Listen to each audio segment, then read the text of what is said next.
100కు పైగా దీర్ఘకాలిక సమస్యలకు ఎటువంటి ఆపరేషన్ దుష్ప్రభావాలు లేకుండా హోమియోపతి చికిత్స.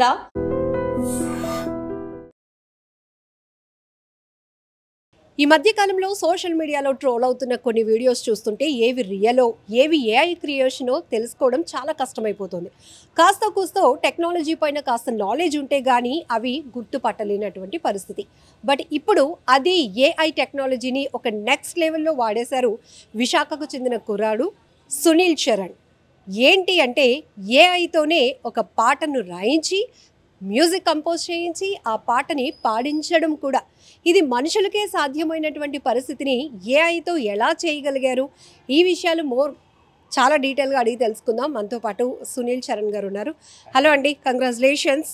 సో టెక్నాలజీని ఒక రేంజ్లో వాడుతున్నారు. దాంట్లో ఏఐ అనేటప్పటికీ ఈ మధ్య ట్రోల్ అవుతున్న కొన్ని వీడియోస్ చూస్తుంటే నిజంగా రియల్ అనిపిస్తోంది, కానీ అది పర్టికులర్గా చూస్తేనే ఏఐ అనేది తెలుసుకోగలుగుతున్నాం. బట్ మీకు ఎట్లా సాధ్యమైంది? అంటే యాక్చువల్గా ఇప్పుడున్న టైంలో ఏంటంటే ఆర్టిఫిషియల్ ఇంటెలిజెన్స్ అనేది ఇప్పుడిప్పుడే డెవలప్ అవుతుంది. సో ఇప్పుడిప్పుడే డెవలప్ అవుతుంది. నేను 15 ఇయర్స్గా నేను ఏంటంటే గ్రాఫిక్స్ ఫీల్డ్లోనే ఉన్నాను మేడం. సో గ్రాఫిక్స్ ఫీల్డ్లో ఉన్నాను. నాకు ఏదైనా సరే టెక్నికల్గా కొత్తగా నేర్చుకోవాలి, ఏదైనా కొత్తగా వచ్చిందంటే ఎందుకో అటు సైడ్ వెళ్ళాలి, దాన్ని నేర్చుకునే దాకా నిద్ర పట్టదు. సో అదేవిధంగా ఆర్టిఫిషియల్ ఇంటెలిజెన్స్ అనేది మనకు తెలుసు ఈ మధ్య బాగా పాపులర్ అవుతుంది. సో దీంతో ఒక సాంగ్ని చేస్తే ఎలా ఉంటుంది. సో ఈ సాంగ్ నేను ఏంటంటే లిరిక్స్ దగ్గర నుంచి మ్యూజిక్ ఎవ్రీథింగ్ కూడా నేను ఆర్టిఫిషియల్ ఇంటెలిజెన్స్ని యూస్ చేసుకొని నేను చేశాను. సో దీన్ని బట్టి ఏంటంటే నేను చేశాను కదా, ఇది ఆర్టిఫిషియల్ ఇంటెలిజెన్స్ అని కనిపెడతారా లేదా అని చెప్పి కొంతమంది నాకు తెలిసిన మ్యూజిక్ డైరెక్టర్స్కి నేను నార్మల్గా పంపిస్తే నిజంగా ఆర్టిఫిషియల్ ఇంటెలిజెన్సా మేము నమ్మలేకపోతున్నాము, ఇది ఎవరితోనో పాడించారు అన్నట్టే అన్నారు. అప్పుడు నాకు చంద్రశేఖర్ గారు నాకు సపోర్ట్ చేసి ఈరోజు చెప్పొచ్చేది ఈరోజు గంటా శ్రీనివాసరావు గారు ఓపెనింగ్కి ఇదంతా కూడా చంద్రశేఖర్ గారు నాకు బాగా సపోర్ట్ చేసి ఈరోజు ఇంతవరకు వచ్చింది. సో సినిమా ఇండస్ట్రీలో ఒక తొలి ప్రయత్నం విత్ ఏఐ. సో ఎట్లా అనిపించింది మీకు? అంటే స్క్రీన్ పైన ఇప్పుడు మీరు ప్లే చేసినప్పుడు కూడా నిజంగా ఇదంతా మ్యాన్ పవర్ వర్క్ అనుకున్నాం, కానీ ఏఐ క్రియేషన్ అని నమ్మటానికి కూడా అసాధ్యంగా అనిపిస్తుంది. అవును మేడం. సో ఒకటి చెప్పండి, మనం టెక్నాలజీని ఎంత స్పీడ్గా అందుకుంటున్నామో అంతే కొన్ని జాబ్ అవకాశాలు కూడా పోతూ ఉన్నాయి. సో ఏఐ ఎప్పుడైతే ఇంట్రడ్యూస్ అయిందో ఒక రకమైనటువంటి కొన్ని రంగాల్లో ఏఐ స్పీడప్ అయితే కనుక కొంత వర్క్ తగ్గిపోయే ప్రమాదం ఉంది అని. సో ఇప్పుడు ఈ సినీ ఇండస్ట్రీకి ఇది మీరు టచ్ ఇచ్చారు ఫస్ట్, ఎట్లా అనిపిస్తుంది? ఇది యాక్చువల్గా చెప్పాలంటే మేడం, ఇప్పుడు నేను ఏదైతే మీరు సాంగ్ని మీరు చూసారో దీనికి కావాల్సిన వాళ్ళు ఒక రైటర్ కావాలి, ఒక మ్యూజిక్ డైరెక్టర్ కావాలి, ఒక ట్యూన్ అనుకోవాలి, తబలా ప్లేయర్స్ దగ్గర నుంచి ఎవ్రీథింగ్. ఒక కనీసం ఒక తక్కువలో వేసుకున్నా సరే 15 మెంబర్స్ వర్క్ చేసి ఒక 1 వీక్ ప్రాసెస్ అయిన ఒక సాంగ్ని ఒక హాఫ్ డేలోనే మొత్తం లిరిక్స్ మ్యూజిక్ ఎవ్రీథింగ్ అంతా నేను ఒక్కడనే చేశాను మేడం. ఇది నాకు ప్రౌడ్గా ఉన్నా సరే ఫ్యూచర్లో అయితే మట్టుగా అది మన ఏంటంటే జనరేషన్ తగ్గ మనం వెళ్ళిపోవాలి మేడం. ఇప్పుడు ఏ అనేది మనకు అప్డేట్ వచ్చేసింది. సో ఇంకా మనం అటే ఉందాం అనుకుంటే ఇది కరెక్ట్ కాదనిపించింది.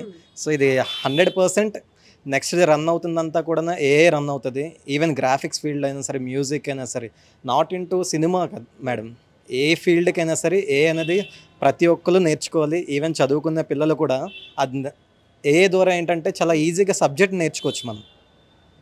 మనకి టీచర్ ఈరోజు ఒకవేళ ఏదైనా క్లాస్ చెప్తే అది అర్థం కాకపోతే ఏఐకి అడిగి నా టీచర్ ఇది చెప్పింది నాకు ఇది అర్థం కాలేదంటే చాలా సులువుగా అడ్వాన్స్డ్గా ఏఐ అనేది అన్ని రంగాల్లోకి వెళ్తుంది మేడం.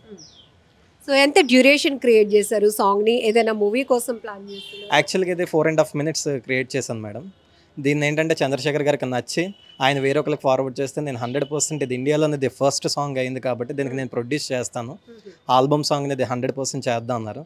దానికి గంట గారు కూడా ఇప్పుడు మెగా ఫ్యామిలీ వాళ్ళకి ఎవరికైనా సరే నేను రిఫర్ చేస్తాను ఈ సాంగ్ని అని చెప్పి నాకు లోన్ ప్రామిస్ చేశారు. మీ పేరు సునీల్ కుమార్ కదా, బట్ మీరు ఈ సినిమా పైన ఉన్నటువంటి ప్యాషన్ కావచ్చు, ఆ వర్క్లో ఉన్నారు. మెగా ఫ్యామిలీకి అత్యంత దగ్గర అయిన తర్వాత సునీల్ చరణ్ అని పేరు అని యాడ్ అయిందని మీ మదర్ చెప్పారు. ఏంటి అది అసలు? అంటే యాక్చువల్ చెప్పాలంటే వాళ్ళు నాకు దగ్గరే కాదు మేడం. పేరు నేను పెట్టుకొని అంటే అప్పట్లో ఏంటంటే చరణ్ గారు అంటే నాకు బాగా ఇష్టం, మా నాన్నగారికి చిరంజీవి గారు అంటే బాగా ఇష్టం. ఇది ఎప్పుడైతే ఉన్నదో నేను చరణ్ అని ఎందుకు పెట్టుకోకూడదు, అలా ఫ్రెండ్స్ అందరూ చరణ్ అంటే అలవాటు అయింది. మమ్మల్ని మమ్మీలు పెట్టిన పేరుని కూడా వదలకూడదు కదా అని చెప్పి రెండు కలిపని ఇంకా అదే అలవాటు అయింది. ఈవెన్ నాగబాబు కూడా అదే చెప్పారు, సునీల్ చరణ్ అని చెప్పేసి అన్నారు. అప్పుడు మిగతా వాళ్ళు ఎక్స్ప్లెయిన్ చేశారు అన్నమాట. ఆయన కూడా ఇలాగే నవ్వారు, ఎంత అభిమానం మా మీద అని.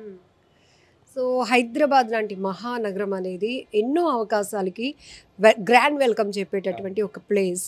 ఎంతోమంది వివిధ ప్రాంతాల నుంచి ఏ ప్యాషన్ ఉన్నా ఎలాగోలా బతికేద్దాము అనుకునే వాళ్ళు హైదరాబాద్ వైపే చూస్తూ ఉంటారు. సో విశాఖ నుంచి చాలామంది సినీ రంగం వైపు వెళ్ళిన వాళ్ళు కూడా ఉన్నారు. లైక్ మీరు కూడా ఇంచుమించుగా అదే ఇండస్ట్రీలో వర్క్ చేస్తున్నారు. సో ఆపర్చునిటీస్ అనేటప్పటికీ ఎట్లా మనల్ని మనం ప్రూవ్ చేసుకోవాలి, అక్కడ కాంపిటీషన్ కూడా అదే రేంజ్లో ఉంటుంది. ఇప్పటికీ అవకాశాల కోసం ఒక్కటైనా రాకపోతుందా, మనల్ని మనం ప్రూవ్ చేసుకోపోతామా అని ఆ వీధుల్లో తిరిగే వాళ్ళు చాలామంది కనపడుతూ ఉంటారు. 3 పూటల్లో ఒక పూటే తింటూ ఉండే వాళ్ళని కూడా మనం ఆ స్టోరీస్ చూసాం. సో ఏమనిపిస్తూ ఉంటుంది ఇక్కడి నుంచి అక్కడికి వెళ్ళినప్పుడు మేడం, హైదరాబాద్ జర్నీ? ఇది నా జర్నీ ఏంటంటే ఇది నాకు 15 years journey madam. Cinema field అనేది నేను అత్తారింటికి దారేది, ఎవడు కెమెరామెన్ గంగత రాంబాబు, ఈ ఫిల్మ్స్కి అన్నిటికీ కూడా వేరొక కంపెనీలో నేను వర్క్ చేసి వచ్చాను. నా సొంతంగా లియోనైన్ విఎఫ్ఎక్స్ పేరు మీద వైజాగ్లో 9 ఇయర్స్గా నేను స్టూడియో రన్ చేశాను. ఇప్పుడు అదే విధంగా హైదరాబాద్ వెళ్ళాను మేడం. నాకైతే నేను ఒక సెల్ఫ్ కాన్ఫిడెంట్తో నేను వెళ్ళాను మేడం. 9 ఇయర్స్ ఇండస్ట్రీ అనేది లేని ఒక ప్లేస్ వైజాగ్లోనే నేను చేయగలిగాను కదా, హైదరాబాద్లో మనం ఎందుకు చేయలేం? దట్టు మీరు అన్నారు ఒక పూట తినడం, తర్వాత కష్టాలు పడుతుంటారు సినిమావి అన్నీ, ఇదంతా ఒకప్పుడు ఉండేది మేడం. ఇప్పుడు ఏంటంటే ఎప్పుడైతే ఇన్స్టాగ్రామ్, సోషల్ మీడియాస్ ఇవన్నీ ఎలివేట్ అయ్యాయో ఎవరికి వాళ్ళు ప్రూవ్ చేసుకోవడానికి చాలా ప్లాట్ఫామ్స్ వచ్చాయి. సో టాలెంట్ అనేది ఉన్నది అని అంటే మటుగా ఆటోమేటిక్గా సోషల్ మీడియాలో మనకు తెలిసి నార్మల్ పీపుల్ కూడా ఈరోజు సెలబ్రిటీస్ అయిపోయారు. వాళ్ళకి ఏం బ్యాక్గ్రౌండ్ ఉన్నదంటే ఏమీ లేదు, బికాస్ ఆఫ్ సోషల్ మీడియా. దాన్ని మనం బేస్ చేసుకొని మన టాలెంట్ ఇంకొంచెం మనం గట్టిగా ప్రెజర్ పెట్టుకుంటే 100% ఎప్పటికైనా సరే టైం వస్తుంది. అది సో లియో 9 విఎఫ్ఎక్స్ మీరు వైజాగ్ వేదికగా స్టార్ట్ చేసినప్పుడు, హైదరాబాద్లో మీరు స్టూడియో స్టార్ట్ చేసినప్పుడు ఆ వేరియేషన్ ఎట్లా ఉంది, ఆ సక్సెస్ అనేది ఎట్లా ఎంజాయ్ చేయగలుగుతున్నారు? అంటే ఇక్కడ వైజాగ్ వచ్చేసరికి స్టార్టింగ్ స్టూడియో నాదే మేడం, ఎవరిది లేదు. సో నాదే ఉంది 9 years. Even star maker Satyanand గారి వర్క్స్ కూడా 9 ఇయర్స్గా నా క్లయింట్. మన ఎంవివి సత్యనారాయణ గారు, ఇలాగా బిగ్ షాట్స్ అందరూ కూడా మన స్టూడియోలోనే చేయించుకునేవారు అంతాను. ఇక్కడి నుంచి మనకు హైదరాబాద్ వెళ్ళేసరికి ఏంటంటే అది ఒక మహాసముద్రం మేడం. ఎందుకంటే ఎప్పటి నుంచి వాళ్ళు స్టాండర్డ్గా ఉన్నారు. ఈవెన్ అంటే ఇప్పుడు మీరు ఉన్నారు, మీరు ఎడిటింగ్ చేయించాలనుకుంటే సునీల్తో మీకు ఎప్పటి నుంచి అప్రోచ్ అయితే మీరు అక్కడికే వెళ్తారు, ఇంకొకళ్ళు మీరు ఇష్టపడరు. అలాగే ఇండస్ట్రీలో ఎప్పటి నుంచి ఉన్న డైరెక్టర్స్ వీళ్ళందరూ కమిట్మెంట్ వర్క్ వల్ల వాళ్ళతో అయిపోయారు. ఇప్పుడు ఏంటంటే కానీ ఇప్పుడు జనరేషన్ మారడం, సోషల్ మీడియా ఎప్పుడైతే పెరిగిందో క్వాలిటీ ఎక్కడున్నదో 100% అక్కడ వెళ్తున్నారు. మనం ఏంటంటే ఒకటే పెట్టుకోవాలి కాన్సెప్ట్, 100% మన వర్క్కి మనం న్యాయం చేసుకుంటే ఆటోమేటిక్గా ఇండస్ట్రీ మనకు వెల్కమ్ చెప్తుంది. అదే నేను మోటివ్ పెట్టుకున్నాను. నేను సాంగ్ చేయడానికి రీజన్ కూడా ఏఏలో ఇప్పటికి వచ్చి ఎవరూ చేయలేదు ఇండియాలో సాంగ్, మనమే ది ఫస్ట్ చేయాలని చెప్పి చేశాను మేడం. సో అంటే ఆ ట్యూనింగ్ అనేది, ఆ వర్డింగ్ అనేది మీరు దానికి కమెంట్ చేస్తారా? ఎట్లా ఏఐ అనేది ఎట్లా లిరిక్ రైట్ చేయగలిగింది, ఎట్లా చేయగలిగింది ఈ వర్క్? మీరు 40 మినిట్స్ అన్నారు కదా, డ్యూరేషన్ ఎంత అన్నారు? 4.5 మినిట్స్. సో దీనికి ఎన్ని అవర్స్ పట్టింది టైం? నాకు మార్నింగ్ 9కి స్టార్ట్ చేస్తే 1 o'clock అయిపోయింది మ్యామ్, ఆఫ్టర్నూన్ 1 o'clock. బేసిక్గా అనుకుంటున్నారు ఇప్పుడు సునో అని కొన్ని యాప్స్ ఉన్నాయి మ్యామ్, వాటితోటి అయినా సరే చేయొచ్చు కదా అని చెప్పి అంటే అవన్నీ కంప్యూటరైజ్డ్ పాడినట్టే ఉంటాయి మేడం. కానీ ఇది అది కాదు. నేను ఏంటంటే 3-4 టూల్స్ని నేను మేక్ ఓవర్ చేసుకుని నేను ఒక యాప్ కింద క్రియేట్ చేసుకుని నేను సాంగ్ని క్రియేట్ చేస్తాను దీన్ని. సో దీన్ని అందుకే మీకు ఏంటంటే ఆర్టిఫిషియల్ ఇంటెలిజెన్స్ పాడినట్టు అనేది ఎక్కడ ఉండదు. మీరు వ్యూవర్స్ అయినా సరే అనుకోవచ్చు ఏంటి ఇండియాలో ఫస్ట్ టైం అంటున్నారు, సునో వచ్చింది కదా, ఇంకొక యాప్ వచ్చింది కదా, దాంట్లో అయిపోతుంది కదా, దాంట్లో అన్నీ కూడా కంప్యూటర్ పాడినట్టే ఉంటుంది. అది కాదు ఇది మేడం. దీన్ని కూడా నేను ఎండ్లో చేస్తాను ఏంటని దీనికోసం మీకు మళ్ళీ మీ పర్మిషన్ తీసుకుని నేను ఒకసారి నేను చెప్తాను మీకు ఇది ఎలా చేస్తా ఏంటనేది సపరేట్ సెక్షన్. సో చాలామందికి టెక్నికల్ స్కిల్ ఉన్నా కూడా అప్డేటెడ్ లేకపోవడం వల్ల అవకాశాలు అందిపుచ్చుకోవడంలో వెనకబడుతూనే ఉన్నారు. ఈ కోవలోని ఎక్కువగా టెక్నికల్ ఫీల్డ్లో ఉన్న వాళ్ళని మనం చూస్తూ ఉంటాం. మీరు చెప్పారు హైదరాబాద్ మహాసముద్రం లాంటిది మేడం, ఎందుకంటే ఎంతమంది టాలెంటర్స్ ఉన్నా వారందరికీ అవకాశాలు వస్తూనే ఉంటాయి. దాంట్లో సోషల్ మీడియా యాక్టివ్ అయిన తర్వాత ఇన్నాళ్ళన్ని కష్టాలు అయితే లేకుండానే ఈజీగా మనం ఆపర్చునిటీస్ అందుకోవచ్చు అని ఏం చెప్తారు? ఇప్పుడు ఏఐ అనేది అప్డేటెడ్ వెర్షన్. సో చాలామంది ఎడిటర్స్గా ఉన్నారు, లిరిక్ రైటర్స్గా ఉన్నారు, మ్యూజిక్ డైరెక్షన్ డిపార్ట్మెంట్లో ఉన్నారు.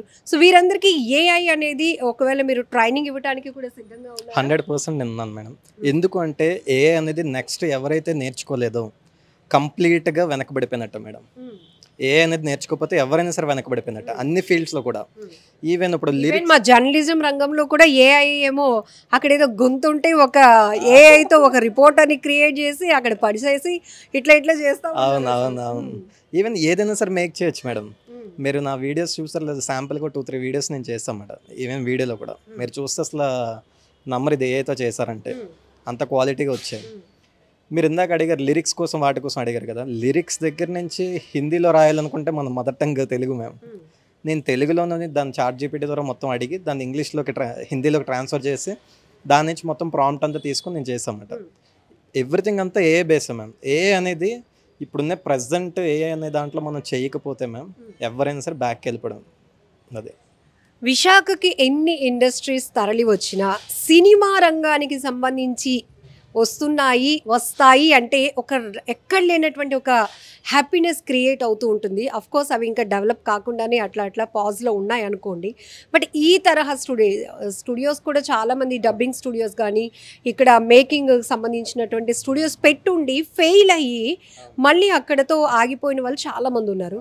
సో మన వైజాగ్ విషయం వరకు వస్తే కనుక ఇంకా కొన్నాళ్ళు పట్టే అవకాశం ఉందంటారా? ఏఐతో డెవలప్డ్గా మనం అప్గ్రేడ్ అయితే ఖచ్చితంగా ఆపర్చునిటీస్ వస్తాయి అంటారు. 100% ఇది త్వరగా వస్తుందని ఇండస్ట్రీ సైడ్ వస్తుందని చెప్పలేం కదా మేడం. ఏ అనేది ఏంటంటే ఇప్పుడు మనం ఇన్స్టాగ్రామ్స్కి ఇప్పుడు కంప్లీట్గా రీల్స్ చేస్తున్నారు, యూట్యూబ్ వీడియోస్ చేస్తున్నారు, వీటన్నిటికీ కూడా ఎడిటింగ్ అనేది ఓన్లీ ఇండస్ట్రీ కాదు కదా మేడం. సో ఇక్కడ స్టూడియోస్ ఇవన్నీ పెడితే ఇప్పుడున్న టైంలో మొత్తం డెవలప్మెంట్ అనేది జరుగుతుంది. ఒకప్పుడు అంటే లేదు మేడం, అంతా హైదరాబాద్ సినిమా అంటే హైదరాబాద్. ఇప్పుడు 100% ఇటు కూడా ఎవరికి వాళ్ళ వర్గంలో వాళ్ళు వెళ్తున్నారు, విన్ అవుతున్నారు. సో ఆఖరికి బిడ్డను పుట్టించే టెక్నాలజీ కూడా ఏఐతో స్టార్ట్ అయిపోయింది.